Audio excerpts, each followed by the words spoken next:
Hello everybody. Today I am going to teach you the same lesson, the story of village Palampur, and will discuss the second factor of production, that is labor.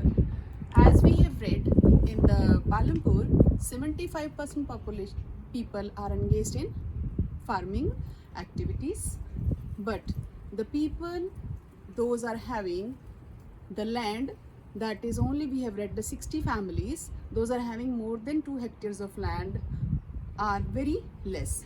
Rest of the people, that is 150 families, those are landless, and 240 families, those are having less than 2 hectares of the land. They will be providing the labor. So here, who will be providing? I think so you would have understood now. Now who will be going to hire them? So medium and large farmers hire the farm laborers to work on their fields, and these farm laborers come either from landless families or the families cultivating small plots of land. For that, they are paid wages by the farmer for whom they work, and the wages can be in cash or in kind, for example in the form of crops. A farm laborers might be employed on a daily basis or for one particular farm activities like harvesting, or for the whole year. For example, Adala, a farm laborer in the village Palampur, who is looking for a work every day, and he is paid rupees 160 for his work, whereas the government has fixed, according to the data given in March 2017, the farm laborer wages are fixed 300 rupees, but he agrees to work on 160 rupees. Why? Because there is among the farm laborer, there is a competition in the village, because the laborer among these other factors, that is the most abundant available factor. So he agrees to work on the less wages, that is 160 rupees in place of a 300 rupees. Next factor is the capital. The capital needed in the farming. As with the introduction of modern farming methods, the farmers, they need capital to continue with their farming activities.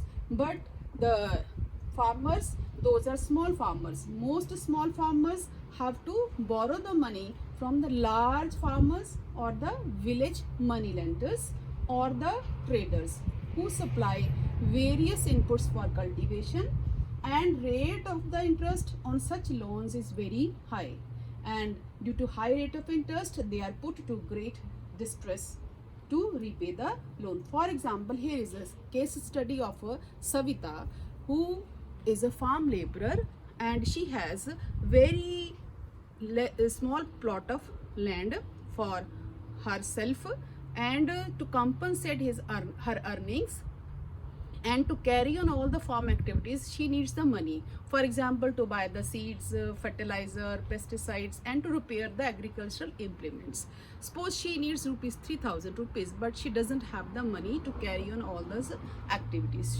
So she goes to the big farmer, large landowners. Then that is example is given of a Tejpal, and he agrees to give her loan, but with the heavy rate of interest, that is 24% for the 4 months. Moreover, he asks her to work on his fields during the harvesting season at the rate of 100 rupees daily wages per day, but she agrees to do such work because she knows to get a loan from the government or from the banks is very difficult. So she put herself into trouble and does the work.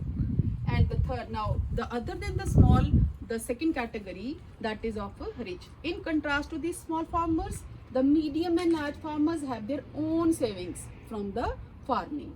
They are thus able to arrange for the capital needed. As already we have read in the case of Savita, Tejpal lends the money to the Savita and gets rate of interest, plus they are able to grow the more production. With that, they sell into the market and earns the money. So they are able to raise the capital for themselves.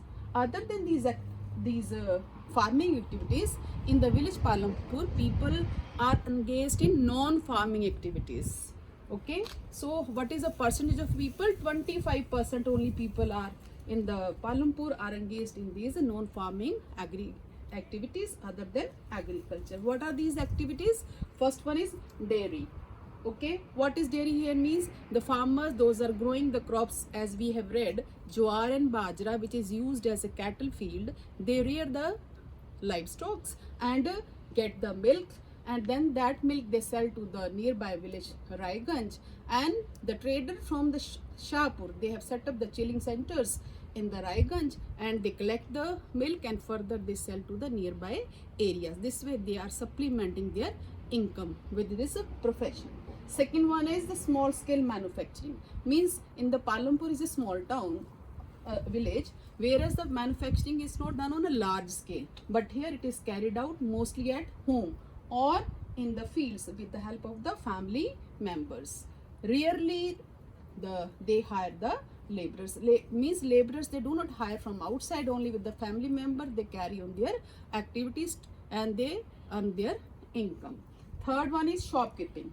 As you see in the villages nearby, those people are having their houses near the bus stands, so part of the house they use them for the shops and sell the eatables, and other shops are also there where you can find the people are shopkeepers are selling that all the grocery items, even they sell the stationery and the cloth. So they are other way to earn their income is the keeping. And the last activity is non-farming, that is transport. As you know very well, means the village is well connected with the all-weather roads and metal roads nearby village and the towns, and with this they ferry the goods as well as the people from one place to another, and for that activities they are paid in return. This way the traders are also carrying the goods, they buy the goods from the cities and then they sell in the villages. They are also earning the income and enhancing the income of those people those are involved in the transportation. So this way the people, they are able to earn their source of livelihood in the village Palumpur, either by the farming activities or by the non-farming activities, and they are able to run their family business and helps in the enhancement economic development of the village as well as of the country. Thank you.